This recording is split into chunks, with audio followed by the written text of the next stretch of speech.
there's so often I start the show and I'm like in mid sentence, or I'm trying to do a skit. And it's like I'm already done with it, and people don't understand. There's one time I was like stretching with my ass right in the camera as a joke, and all they saw was ass as soon as they jump in with no pretext or anything. So it was kind of funny. Well, I thought you were gonna start counting backwards, and I was getting ready in parent mode. I'm sitting there listening to Sesame Street. 10, 9, 8, 7, 6, 5, 4, 3, 2, 1. And we're gonna talk about that in a second too, because I want to know, it's like as a parent. Do you count backwards or forward? This is something that my ex-wife and I always used to go back and forth for. I'm a count down kind of guy, and she was a count up kind of girl. So I was like, we'll talk about that when we get back from the turnaround, because that's just topic too. And then maybe we'll get to your artwork. We'll see. Hey everybody, welcome to another great episode of Short Stories from the Mind of a Madman. I am your host, Antonio Garcia. I have a special guest, Rolf, is it Hausen? Hausen. And he is an artist, and I'm pretty excited about this episode. This is the first time I've had a guest that I've never met before on the show, so super stoked about this. We're going to talk about some of his art. Story we're doing tonight is What Adventures Await. This is actually one of my favorite short stories. I've written many. I think I passed 50 now on short stories, and this is one of my favorites. Gordon passes away and met by a gentleman named Alfred, who explains what comes next and all the adventures that await him after he's passed. So it's a pretty good story. So we're going to go into our intro. We're going to come back. We're going to have a little chat, and then we're going to see if we can't get to the story. We got our drinks. I got the guests. We're all settled in, ready to go. So I'll see you on the other side of the intro.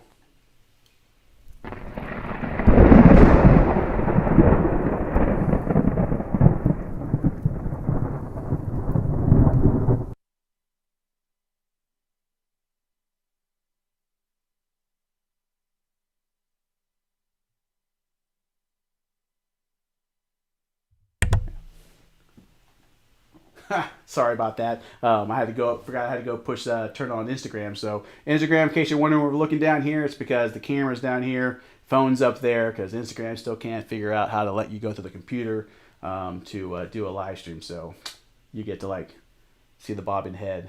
But welcome back to the show. Got a great show for you tonight. I've got artist Rolf Hausen. Rolf Hausen. Rolf Hausen with me. And I think I put too much thought into it. It's Hausen. So I'm like, Hausen? Is there an accent in there? Hausen? So sometimes, overcomplicate. You can't really mess up Garcia, fortunately, but it still happens. I'll tell you, when I was in school, the way they used to mess up, my first name was Mario. And don't tell anybody. And they used to always, Maria. So I'm like, oh, come on. And of course, back when I was growing up, I was big for Super Mario Brothers and Mario Andretti. So I, just always embarrassing as soon as people learn my name. Now you all will be in the comments, with your jokes. But I used to go up before class and be like, my name's Tony.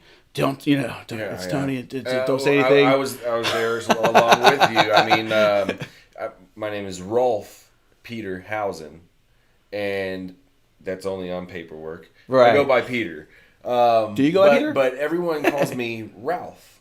Yes, I had a hard time getting that Rolf going. It's like, and I kept even asking. I was like, is it Ralph? Is it Rolf? It's because ROLF. And I have at least one friend. I don't know how many. I got one friend named Ralph. I don't know if there's more than one. You're the one I'm thinking of. Just if you think about it, think of replacing that R with a W. With a wolf. Yeah. So Rolf. Yeah. It works. So, or just I'm the Muppet baby that played the piano. Was that his name? Yeah. I don't even remember. I just remember Animal the drummer. Everybody remembers the drummer. 80s, 90s. Yeah, me too. Everybody remembers the drummer. No one remembers the piano player. Sorry, bro. My brother's a keyboard player. We remember. Before we went away, we were talking about counting down or counting up for children. You count up? I count both. You do both. Yeah.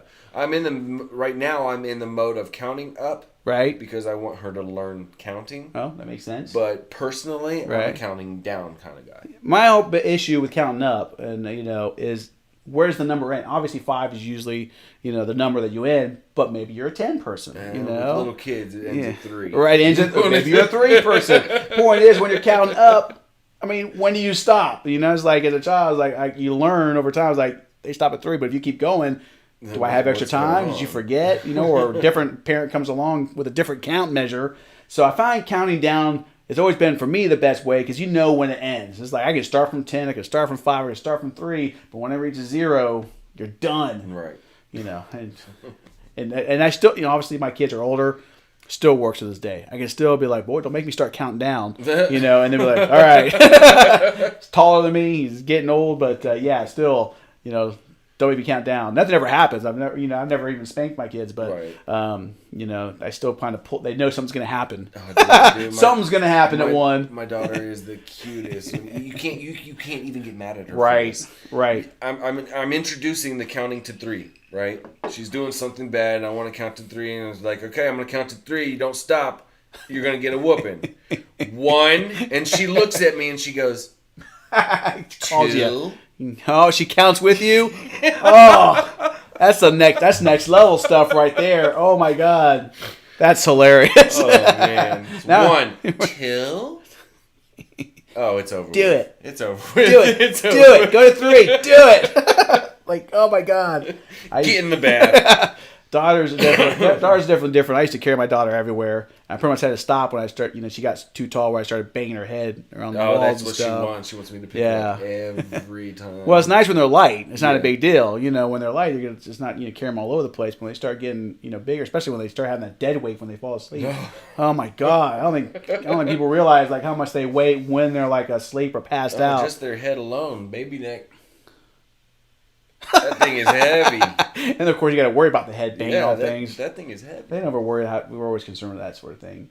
So he's an artist, and he's actually brought some art with him. And I actually have some that I put on the screen. Matter of fact, let me just kind of bring his name up so we can all kind of see how to spell his name. So there you go. Now we can all see how it's spelled and mispronounce it together.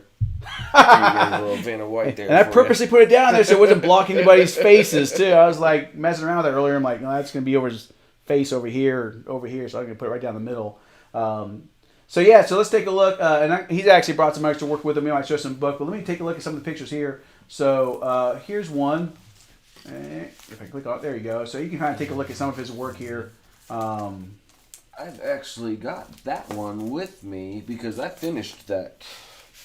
You caught that picture in mid-drawing. I was trying to figure out what was I going to do with the background. That is an actual recreation of another artist. I don't know the artist's name. Right. Somebody even posted a comment on my Facebook. So if you want to know where that picture came from, it's on my Facebook. Oh yeah, yep. And that's where I pulled these from. So we'll talk about that. Where you can links will be below where you can take a look at all of his art. But I went ahead and I changed it, and I thought it was really funny to do this mode because I thought of what would the Hall of Justice look like, And you would want to see like all kinds of different artifacts and this and that. Well, you can't really. I'm trying to get there. We go. Kind of see that there. So I just threw everything in a closet. Right. I figured like superheroes would probably do that. Yeah. In real life. Superhero I think that's stuff.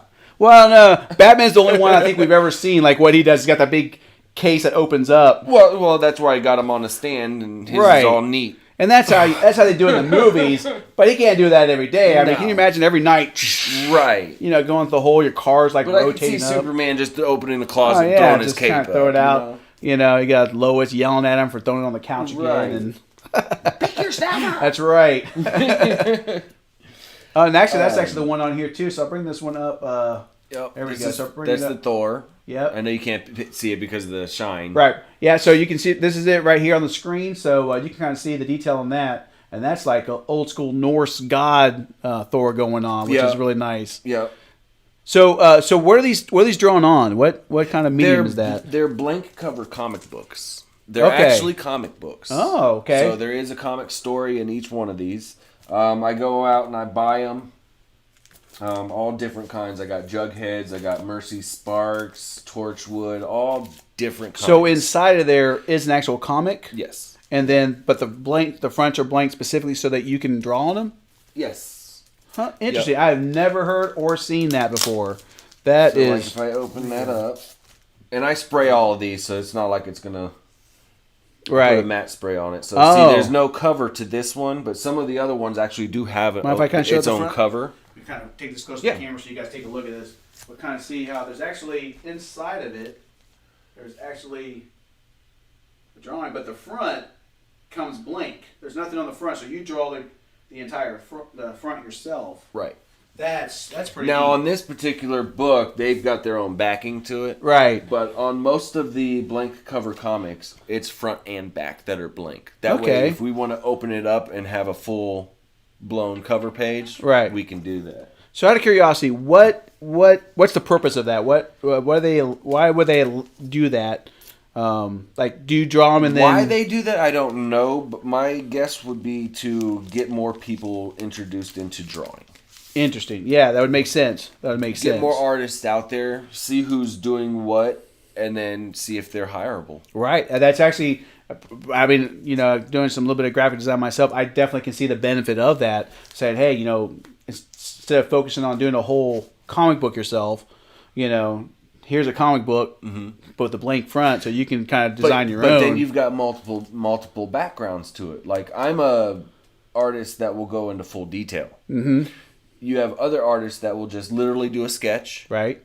Pass that off to another person that inks. Right. Because there's a process when they do comics. Right. One person sketches, one does the detailing, then another person does the inks, and then goes into the colors. Interesting. Okay. So then you can have multiple people start an industry that way. Yeah. Yeah. I never knew any of this. I mean, that would make sense because even in writing, we have several steps that we take. Doing the drafts and the initial edit, but we have editors, we have line editors, we have beta readers, so we have a lot of people that kind of go into helping you, develop that. Yep. So it makes sense that you would have different levels of the drawing to kind of go into that. Right. That is really pretty cool. And like I draw in black and white. I like the way that pencils just bring things to life. It's more like a film noir type feel to everything. Oh, I'm going the wrong one here. The shadow. Yeah, so let me highlight that and let's move this guy more to the center here. I'll cover me because I want everybody to at least kind of see But yeah, so then this is one that, and again, you can go to his Facebook page and see all this. It's art by Rolf Hausen. By Rolf Peter Hausen. Yeah. Full name. Just for the heck of it, I don't even know. And that's his icon down there. I snipped that, put next to his name. So. I showcase my daughter on all my Facebook page and on posts and everything because I just love her to death. Yeah, and that is awesome. But yeah, you can definitely see all of his work on there. And there's one more. This one, the Punisher. I saw that one. Yeah, I wanted to go for a more older Punisher, so I kept it more of the older. What was his name? Sylvester Stallone. Oh yeah. But instead of Sylvester Stallone, I pulled him and whoever, what was that guy's name? Dragunov. Talking about the Russian? The Russian. Dolph Lundgren. Yeah. So I brought both of those people together and I incorporated them to become a Punisher. That's pretty cool. That's definitely a talent because, like I said, I can do some graphics. I can do stuff with Photoshop, but I can't, I don't create, myself. I have to, I take and shade and cut and crop and change angles and stuff. But when it comes to actual drawing, that's a talent I've just never been able to do. Writing became my passion, and I just kind of use the graphic design for that. So I mean, I just love when I see artists and their work and stuff. He actually gave me some. Let me pull some of this out. That sketches that he's done. And anybody that knows me from back in the day when I had my dojo down in Cincinnati and through the years, I've always loved art. When I was down in Cincinnati, I used to commission artists to do different paintings that I could put on the wall and stuff. And even when I had my school here in Heber Heights, I always wanted to build these I saw it on TV once where they just take some drywall and some 4x4s and create walls and put some wheels on it and put them in my dojo. So on the weekends, I wanted to have art shows. Yep. Wanted to kind of commission artists to come in, fill those walls with their art they can sell and actually have art shows at my dojo on the weekend. I reached out to a few artists. This is back probably about 2013, 2014. So different time. I mean, it's only 5 or 6 years ago. But back then we didn't have what we had now. I think if I were to try to do that now, there would be a lot more artists willing to go out, put their paintings up. I think, unfortunately, we kind of run into a situation, we were talking about this a little bit earlier, where it seems like every time you approach somebody to do something like that, they're always like, what's your angle? What are you trying to do? What are you trying to steal from me? Someone's always afraid of something. I mean, Rolf took a big chance coming here. He's never been to my house. We've never met before. Oh, I told my fiance, I was like, I'm going to a podcast. I'm going to an interview. And she's like, who is he? Do you trust him? Is it in the basement? what's going on? It looks like a basement. And it was obviously, nervous for me because I only had friends and family here. So it's like, I didn't even give him my address until like today. I was like, I just want to make sure you're real. It's like it's not like we met down the street or I talked to him online, but I've seen his artwork. I'm a friend with him on Facebook. I follow his page and I like his art. It's like, hey, why don't you come out here? And surprisingly, I have reached out to many people, and you're the only one that's really committed to coming on. I've had people saying, sure, I might be interested or this or that. And I did have another girl who's a photographer who's like in a few months when I'm not as busy, so that was good. But you'd be surprised, like when you reach out to people, a lot of people are like, they're worried. They're like, I don't know, there's the real deal. It's like, and to me, it's like I have people in my house. This is this is my living room. I just reconfigured for the show. But this is where I wanted to go with the show. I wanted to have artists on here. I think it's more of a feeling of what are they benefiting from it. And I can tell you guys right now, I may not be getting paid for something like this, but this is networking. This is networking at its finest. You guys sit down, you talk, you feel each other out, and see what you guys might need from the other person. Right. He might need a drawing from me from a book. I might need a book to draw on. Right. Yeah. Exactly. Or some idea. And I, I have a lot of creative friends. I got Ray. I got Nate. I got my brother Daniel's in a band. I have a lot of creative friends, and we actually bounce ideas off each other. That really helps because it allows us to kind of it helps us kind of get those creative juices going. Sometimes it's just good to stay in touch with other creative artists because they'll actually help you get motivated to work what you're doing. You're an artist, I'm a writer, but just by talking to you, I'm already got like ideas on stories and stuff I want to do just because being around other creative people really helps that. Yeah, you just got to get away from being afraid of being in your own shell and staying in your own element. You know what I mean? Yeah, I got risk. Offers a long time ago from my guy Brad Butcher. Oh, no. I can't remember if I met Brad, but I'm friends with the whole Butcher family because my brother, his wife, we call him Poker Jesus. The whole Butcher family. They're well known in Fairborn. And I call him Poker Jesus because he plays poker and he's got the long hair now. If you don't know him, he's I don't think I've met him in person, but he's a Facebook friend of mine too. But totally interesting. He used to hit me up, and I used to go over to his house, and he'd give me golf discs, and he'd have $15 just drawing a golf disc for him. Nice. And I tell you, he's a good motivator too. I hear him he does nothing but just talk people up. Oh yeah, he's a good motivator and stuff. So I'd like to meet him. I'd like maybe to have him on here at some point. Maybe give some poker tips. I do play poker myself, and I tried going professional probably about 15, 20 years ago, and so I bet he can give me some tips. But he's a great guy to motivate. But what we're kind of talking about is like the whole networking thing. Is like it's important. I remember when I came on my first book, Half Price Books was the only one that let me do a book signing there. They're like, yeah, come on in.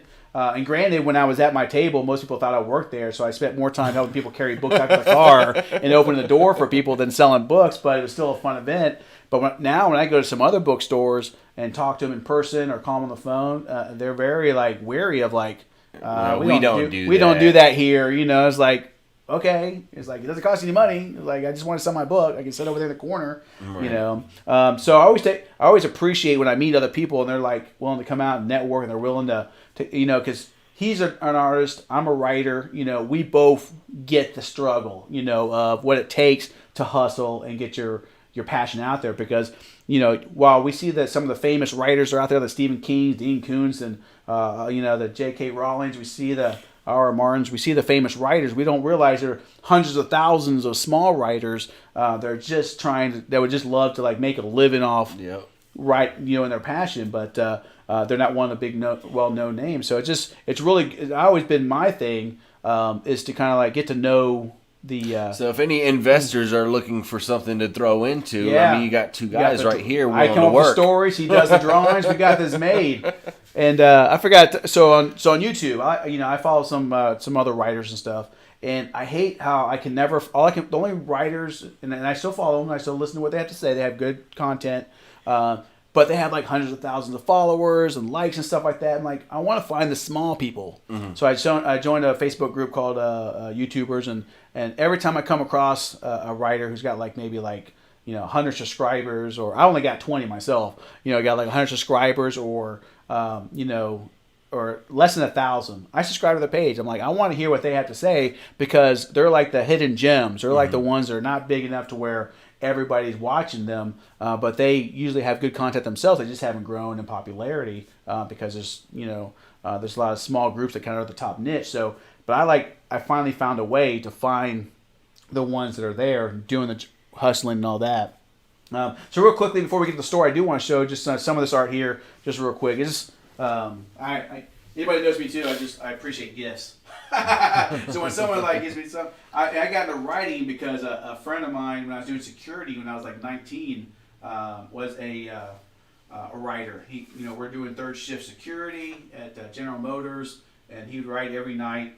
At work there's really not much going on, and he kind of inspired me. We're still friends on Facebook, and I messaged him years ago when I first started writing, say, hey, I just want you to know that you're one of the motivations.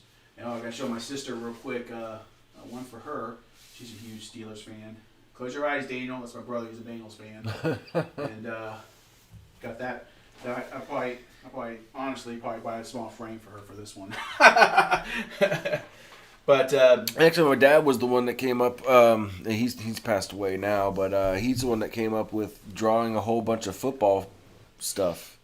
Pictures, famous people on football. Oh yeah, and then going to these conventions and trying to sell it there because you never know who's going to be a football fan. Right.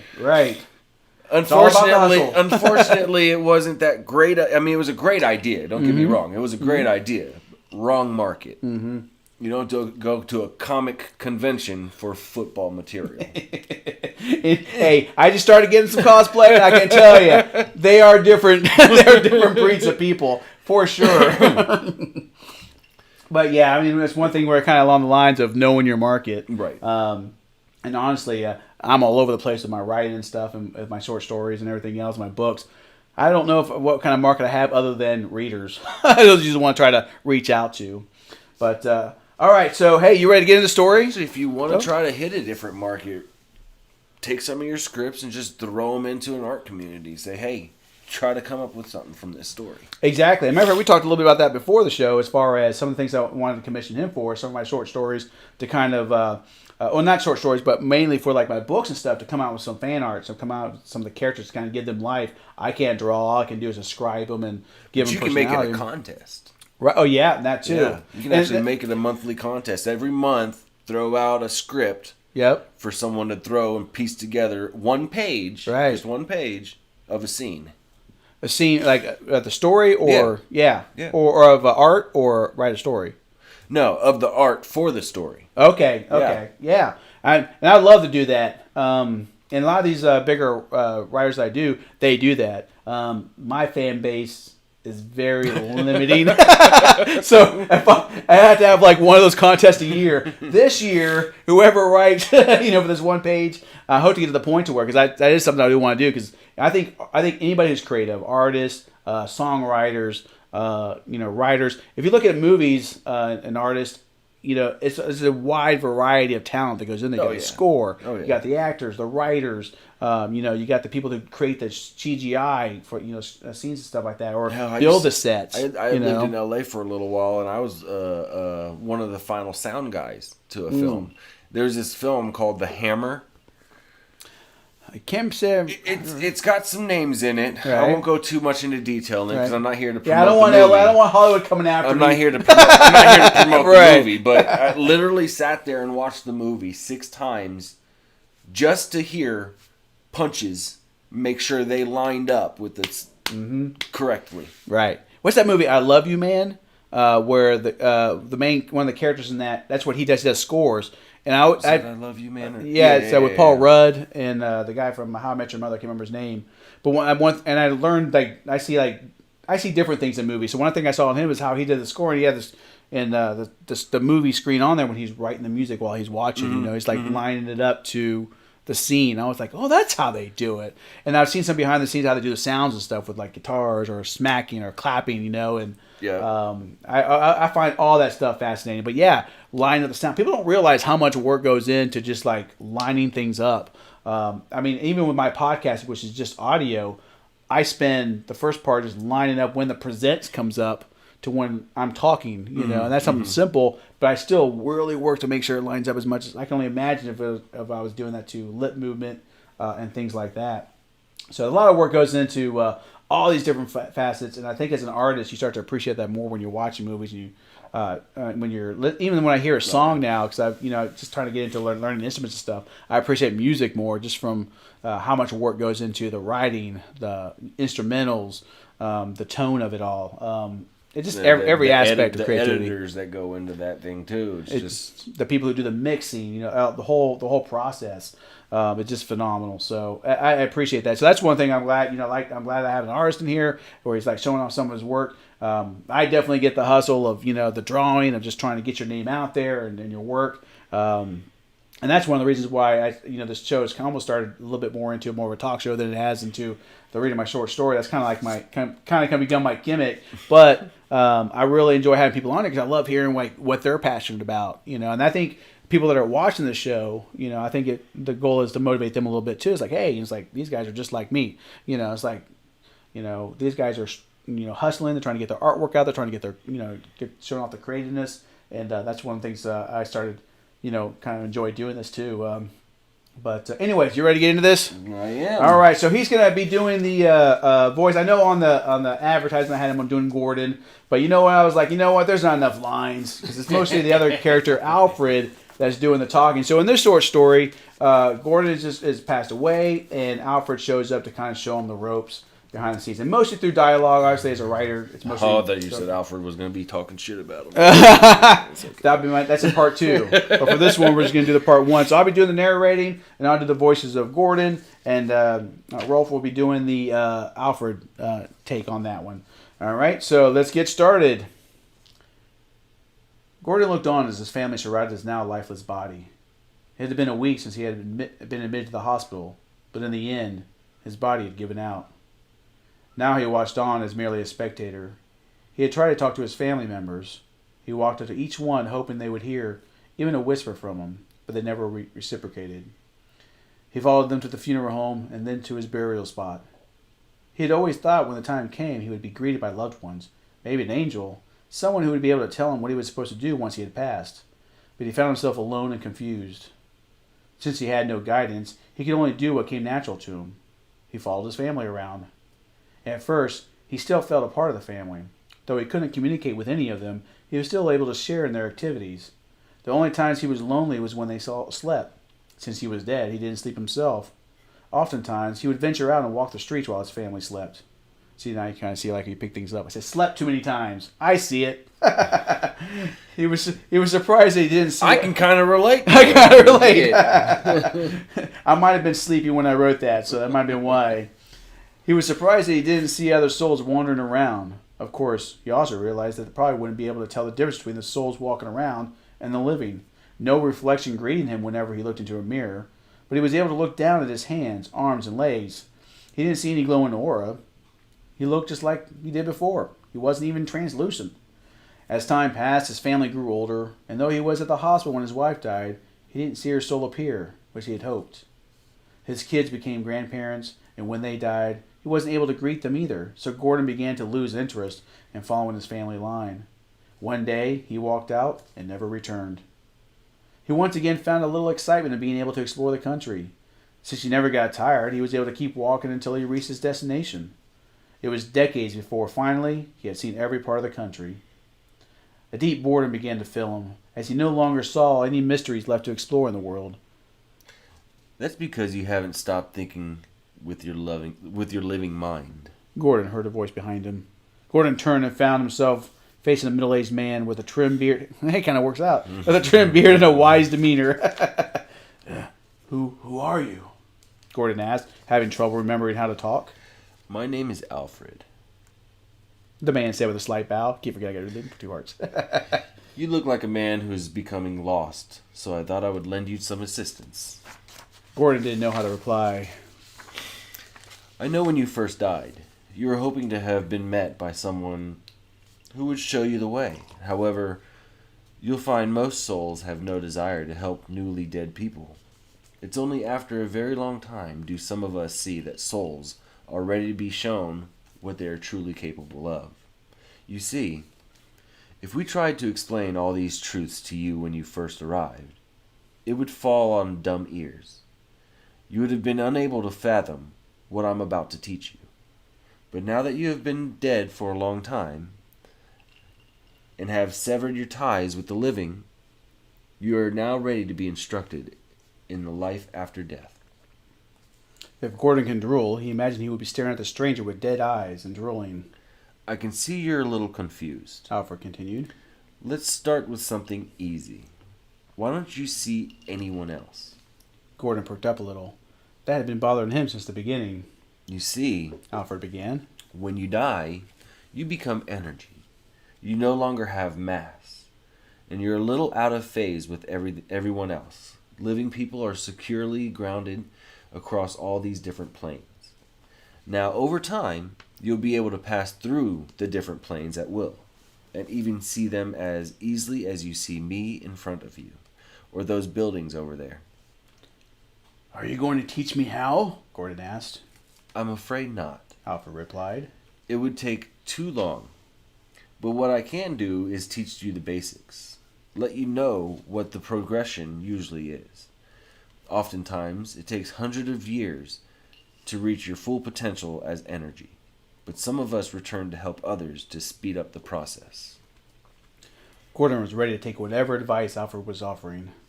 First of all, let's start with getting past the limitations your mind has set. You see, you're mentally thinking like a living human. When you travel around the country, you probably walked. Am I correct? Alfred asked. Yes, Gordon replied. Did you know you could fly? Alfred asked. Gordon stared dumbfounded, and then slowly shook his head. Alfred smiled, and then slowly began to float off the ground. Gordon was astounded. How did you do that? Gordon asked. Alfred floated back to the ground and said, Follow me. Gordon followed him as he began to walk. I hope you people are taking notes, because this is actually what happens when you die, so you want to write some of this stuff down. It'll come in handy afterwards, trust me. Stay on the ground. Stay on the ground. Alfred led him to a cliff overlooking a quarry. Walk up to the edge, Alfred said. Gordon did as he was told. Now close your eyes, turn around, and walk, Alfred explained. Gordon closed his eyes, turned away from the drop, and then began to walk. Once he had walked a short distance, he felt Alfred grab him by the arm and began to pull him in a different direction. No peeking, Alfred told him. Gordon obeyed, as Alfred led him in different directions, changing every several steps. Now open your eyes, Alfred instructed. Gordon did. His eyes doubled in size as he realized he was floating about 100 feet above the quarry ground.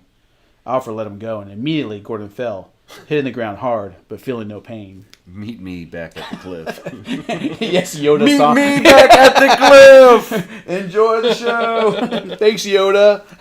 Now carry me on your back up the hill. Alfred yelled down to Gordon and then flew back to the cliff to wait for him. Kind of a jerk. He dips on him. He just turns around and flies back. Just whenever you get back up, I'll be waiting. Time as a concept.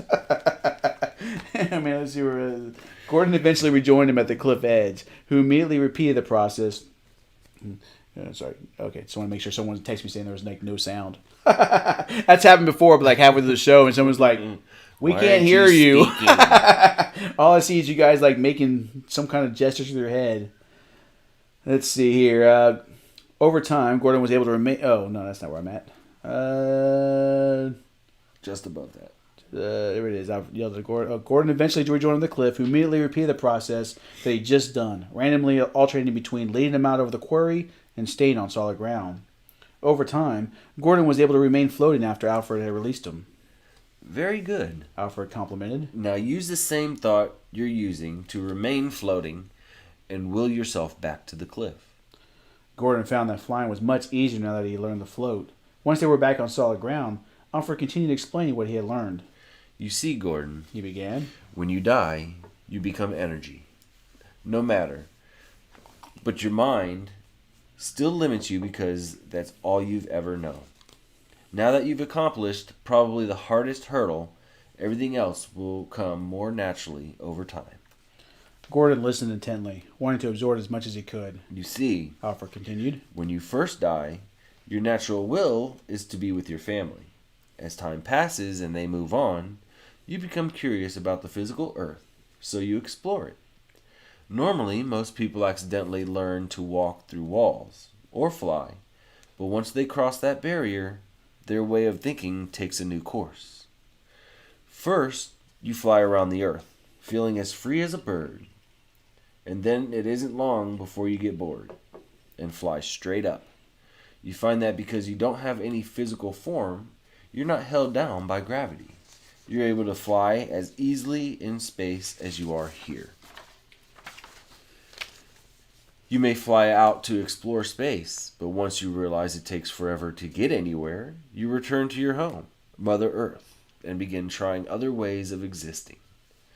You learn to walk through walls, if you haven't already, and when you get bored with that, you set your sights on the oceans, exploring them now that you do not have lungs or feel the pressure of the water. Oh, Gordon, Alfred said. I envy you. You have so much to discover, and I can only tell that you will see so much when you begin to explore. Dying is the best thing to ever happen to us. This all seems amazing, Gordon began, but I miss my family, and I'm disappointed I have not seen them yet. Alfred remained smiling, but understood. I completely understand. He explained. Enjoy each step of discovery, and I can promise that you will see them again. Alfred saw Gordon's spirit rise. Let me continue, and I'll arrive to your family with much, much more. Alfred said. Please, Gordon said. Everything you say is fascinating to me. I am pleased. Alfred replied sincerely. As I was saying, you'll explore every inch of this great earth. Through your adventure, your knowledge. No, that's wrong. Your knowledge will grow, and it won't be long until you find yourself free from the confines of your limited understanding of travel. With that last sentence, Alfred disappeared and then reappeared behind Gordon in a blink of an eye. Oh boy, once you've mastered this level of travel, that's when you finally leave this earth. You'll wander the stars for centuries, seeing creatures you could never have imagined in life.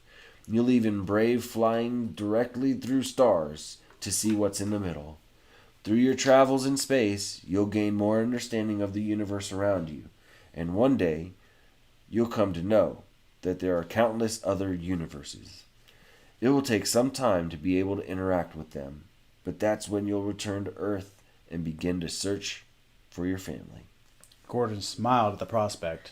I know this seems like I'm ruining some of the mysteries, but I assure you I'm not. Alfred explained. Without help, most people stumble across these pivotal moments. Taking centuries to learn just one new trick. The purpose of me coming to help you'll one day understand. It can be sad to see souls clumsily exist in death. Oh, I don't think that at all, Gordon assured him. The thought of learning all this on my own is daunting. Alfred smiled and continued. I'm pleased to hear that. When you're able to see and interact with the other planets, you'll be able to not only find your families, but travel anywhere, anytime.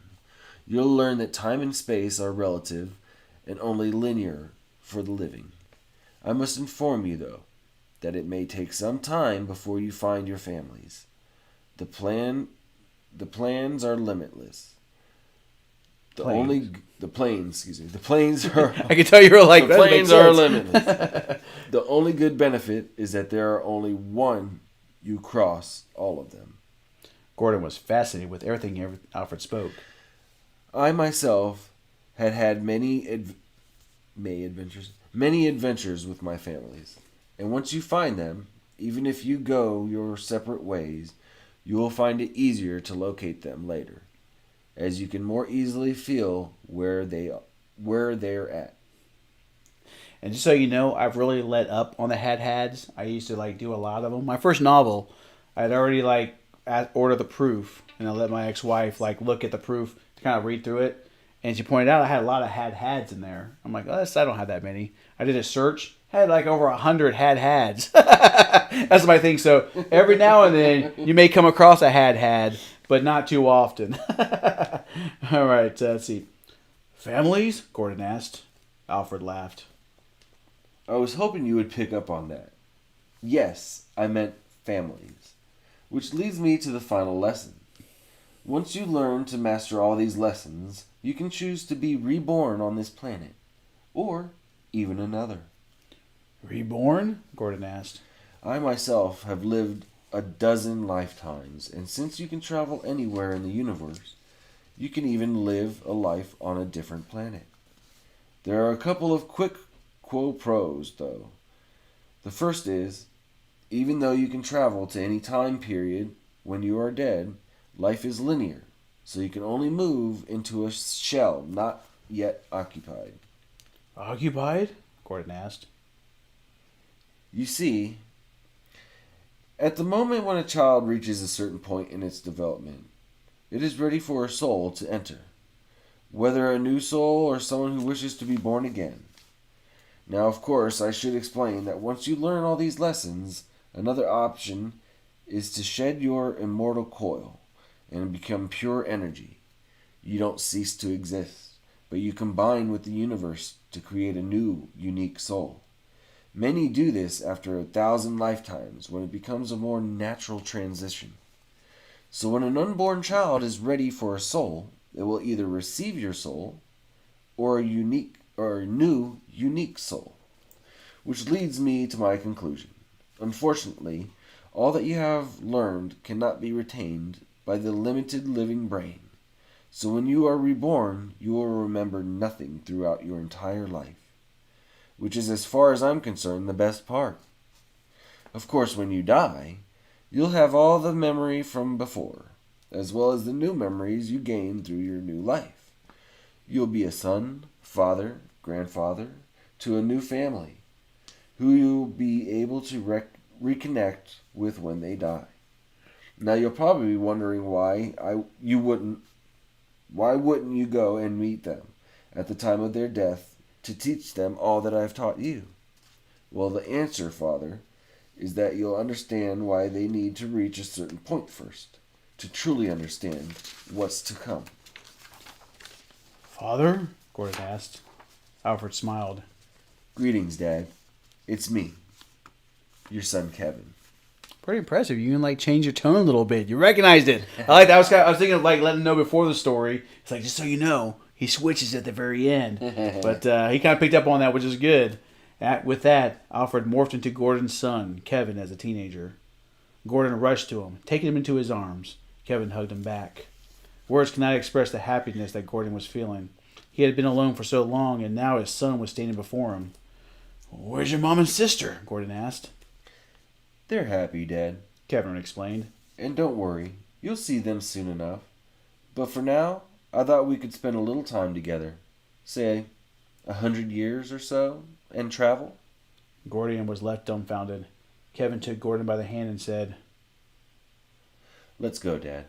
There's so much I want to show you. Holy crap. Do you read to your daughter? No. You need to.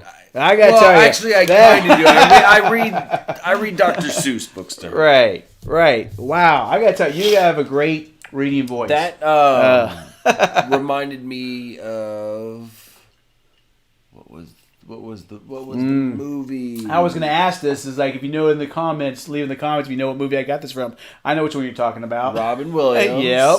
It's What Dreams May Come. What Dreams May Come. And that is exactly what inspired the story. I've always felt... Because he met his son and his daughter. And he morphs. Cuba and Jordan, morphs into his son. It's like he was playing that. And that's where I was inspired by this. And that's probably like one of my favorite movies when it comes to like the afterlife, as far as what I can feel that it is. The whole process of black and white, heaven and hell, to me seems too absolute and too...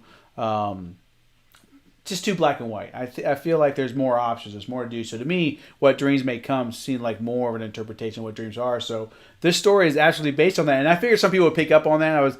I didn't know if anybody would come back and hey, that sounds a lot like What Dreams May Come. And even in the title, What Adventures Await, are built around that. So I wanted to kind of explore that myself And obviously with 2,000 words, I can't go into a whole movie as far as a version, as far as like what he did with the different adventures he went on. But I really, so in 2,000 words, I figured I needed a little bit more narration. And I got to say, at Rolf is a great sport because most people that come on the show have maybe like a dozen lines, and he basically read the whole short story, like as he went along. And let me just, and as I remind you before, in case if you haven't watched the show before, he just got this right before we went live. So he hasn't even he doesn't study this. He didn't get in the email or anything and look over it, practice. This is him doing an ad lib. And I want to do it that way because I want it to be more natural. I think it's better that way. I think so. It's more fun. It's more natural. And not only that, as I'm going through this, I start having more jokes as far as and kind of when I talk about the story, things like that with what movie I was inspired from. That's what is able to happen. Now, had I come in here and started studying and rereading this and all that kind of stuff, there wouldn't be any jokes. Right. I'd be... You'd be ready to go. I'd be trying to figure out what can I say, how can I talk this person out. Right. What kind of voice am I going to have? You know what I mean? And I do that for my podcast, but at first I started thinking, Alfred, Batman. Yeah. I started thinking with that more mature, older man. That's actually what I thought about, the Butler type. But then next thing you know, when he started saying, Father. Yeah. I started to ease up on that a little bit. And that's like a little twist I wanted to have towards the end. And I'm glad you picked up on that because I had my friend Ray on here and he helped me with a story, Death Trade. And he was doing that on there, and I made a comment to him, and he did a great job. But it's like when I did the podcast, I kind of added in the same accent I had for Alfred. It was like a Mid-Eastern, Italian, some weird accent. It's not from anywhere. But I talk like this, and I have this accent, a wise man. But I'm thinking Alfred, more like the butler or more intelligent. And I thought the same thing for on Death Trade as far as the creature that was extending his life. So. I was thinking along the same line, something like that when I do with the podcast, but here it's I want it to move more natural because I already know when I do the voice what it sounds like. To have just a separate person doing that, and I tell you really should consider doing some podcasts. You really do have a good radio voice. I've done a couple of not necessarily podcasts, but just while I'm drawing, have a video camera on my table and talk while you're doing it. While I'm doing it, yeah. Which is a podcast. You can or as a vlog. You can do it as a vlog where you record it. Do you post that anywhere? Is it on your Facebook or? I think I've got a couple of them on YouTube. I do have a YouTube channel. I never use it. I think I should probably start using it again. Yeah, probably a good idea. I gotta use it on that social medias. They might be on my Facebook. Okay. Somewhere if you scroll back into some years. Yeah, I think you should definitely pick that back up. Because you do have a great voice, and one of the reasons why I did my podcast stuff, because people tell me is I have that voice, that kind of helps with that, and I love doing voices. Actually, one of my favorite parts of doing the podcast is doing the voices of these characters. I do have a hard time with the female voices because my voice is kind of deep, right? But I do enjoy that part. It's almost like acting, but people love when it comes to creators. Seeing them in action. That's one of the whole purpose of this too. Is people have seen your artwork and stuff, or might have seen your pictures on Facebook, and 99% of his pictures are of his daughter. So you really, if you look like his little icon there, you're like, oh yeah, he doesn't draw. He doesn't draw. He's really young. He's not old enough to. That's child labor. But so it's people. I'm just a very proud father right now. Which is absolutely. I totally get. I got 2 kids of my own, and daughters are definitely special. They definitely hold. They don't realize how much they have us wrapped around their fingers. Oh, yeah. And they may, abuse that sometimes when they're teenagers to really milk it, but they really don't truly appreciate it until they start getting older as far as the control they have over their fathers. Right now, the best thing is she knows when it's nighttime. And she'll be watching TV or she'll be playing with something and she'll turn and she'll look at me and she'll go, Moon? What is that? Walk? Oh. Let's go walk and go check out the moon. Okay, totally going a different direction with that. I thought she was making a moonwalk, which I was envisioning in my head. I'm like, Daddy, moonwalk. That would have been something. And he would moonwalk. That would have been something. But no, I'm trying to show her space and more what's out from the house. She is an outdoors girl. Right. She loves being outside. Awesome. Does not like being confined inside. When she's inside, she's throwing shit and hitting shit. It's like, take that out on nature. Take that outside. Right. Destroy the when world. She's Not the outside, house. she's picking up daisies. She's smelling flowers. She's like picking up rocks and kids are putting them so off. curious. It's one of the greatest things about kids. How curious they are. They just like. She saw a cicada just on the curb. And he's trying to walk away from her, and she's petting it with her finger, and he's like literally kind of just walking away, and she's like, "No, you're my new friend. You're my new buddy." And we're going. It's funny because like kids are like fearless when they're young. We don't we develop fears as we go, right? And I'm trying not to instill them fears that we have on her. I'm letting her learn her own fears, and which is a great way to go, because I tell you, it's like there's too many scary things out. And now, as parents, we're constantly afraid. I told my kids and I tell my students, like, you'll never know fear until you have kids. But I don't want her to have a shelter. Right. So we try to protect them, but at the same time, like, let them go. I remember when my son started riding a bike without training wheels, and it's like, I think we have a short video of it, and I'm like holding onto his seat the whole time, like, I won't let go. And he's like, "Dad, let me go." And I'm like, "I can't. You'll fall." So it's that was a growing moment for me, letting go and let him just ride his bike. With So but it's a very proud moment. It is. It's always bittersweet for parents whenever their kids hit a new milestone. Whenever they accomplish something, it's like, it's just like, yay! Can we go back and just for a moment? Rolf, thank you so much for coming. I really appreciate you having me here. I will have his links in the description below. So make sure you check out his Facebook, check out his artwork. He does commission work, so make sure you reach out to him. If you find any of his artwork that you like, definitely reach out to him. I know I will be. My commission prices are on my art page, so if you want to see how much things might cost, roundabout. And I'm a fair person. If you can't come up with something like that, or it's too expensive for you or anything, shoot me a message. Creative artists are all about the artwork, so obviously don't take advantage, but definitely, when it comes to artists, there's about the creating, and I get that. Often, I remember the first time I did sold my fitness book at a Christmas bazaar. Nobody bought my book. Nobody except one girl, and I gave it to her like half price. I was like, I just want to get the work out there. I do what I had. It's like, you want it, you have it, $250. Right. But I definitely get that. But and anybody that knows me and watching the show knows that I'm all about supporting local artists. So make sure that you follow him on Facebook, because he's going to be having some more links on there to where you can get his not only his artwork, but any kind of merchandise he may come out with. Hopefully he'll start getting into doing some recordings, because I tell you, don't underestimate the voice. That's how I am at comic conventions. Like when I'm at these conventions, and that's what we forgot to talk about. We'll start off at the very beginning. It's like, okay, this is $60. Oh, this is $60. Right. And then at the end of the show, the last day, it's like 2 for $10. Now you know the secret. Now you just told everybody the secret. Now they become the last day. Like, hey, you want to get Rolf's artwork? Wait till day 3 and then go in and haggle. But no, don't do that, because then it leaves 2 to 3 days of me just sitting there doing nothing. Yeah, that can be very hard. Now, speaking of which, so you do which con is it? Gem City Comic Con. Gem City Comic Con. So here in downtown Dayton Convention Center. And when is that usually? Usually August. Around April, August, around that time. Of course, this year we had to close it down because of the pandemic.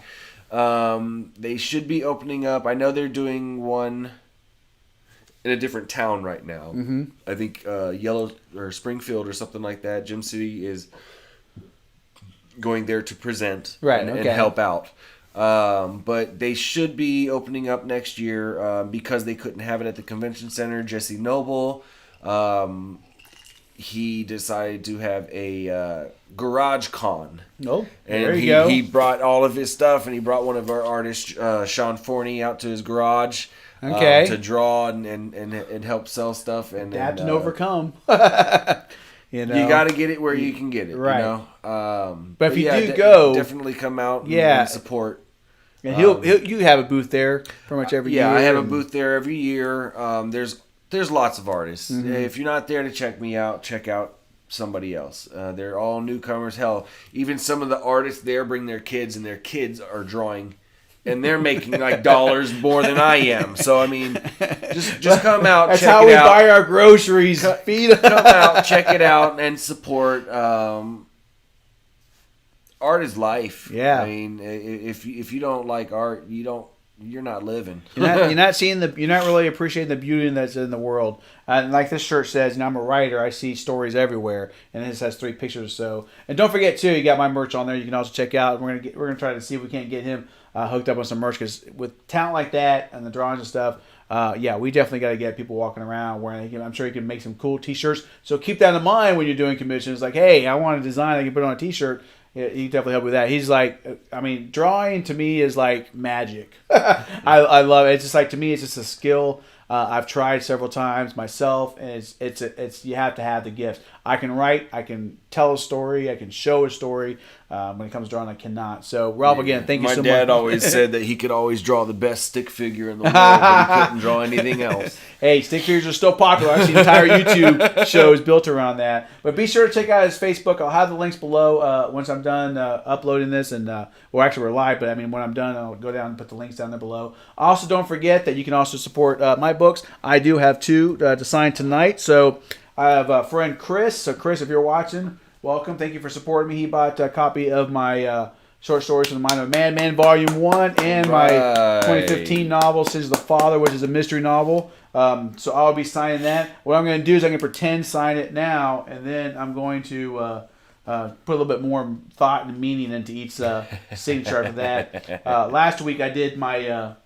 I'm not really writing, I'm just kind of pretending. I did a book signing for my book just came out last week. And when you do that for people, do a small cutoff and make an actual video of that. Send it to the person so that he can have authenticated.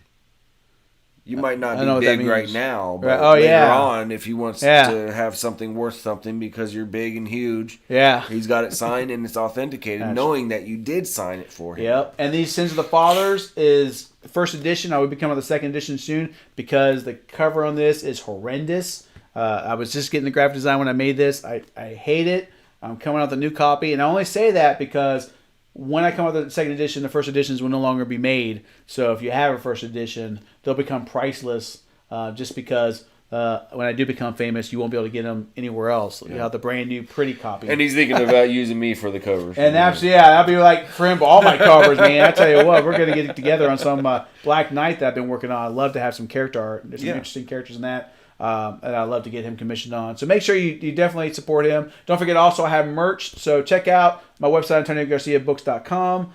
Check him out on Facebook. Art by Rolf Hausen. Art by Rolf Hausen. I'll put that in the link below. So if you're watching live, just come back a little bit later and click on the link below. But it's Art by Rolf, R-O-L-F, Hausen, H-A-U-S-E-N. It's a P in the middle, right?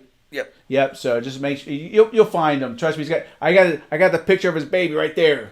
So that's the actual picture that's on his my site. princess. Yes, with sunglasses. I love it. But again, Rolf, thank you so much for joining me. I really enjoyed you having here. He is the first one to come on that that wasn't a friend of family. So to me that's a huge milestone, because we both took the chance that weren't serial killers.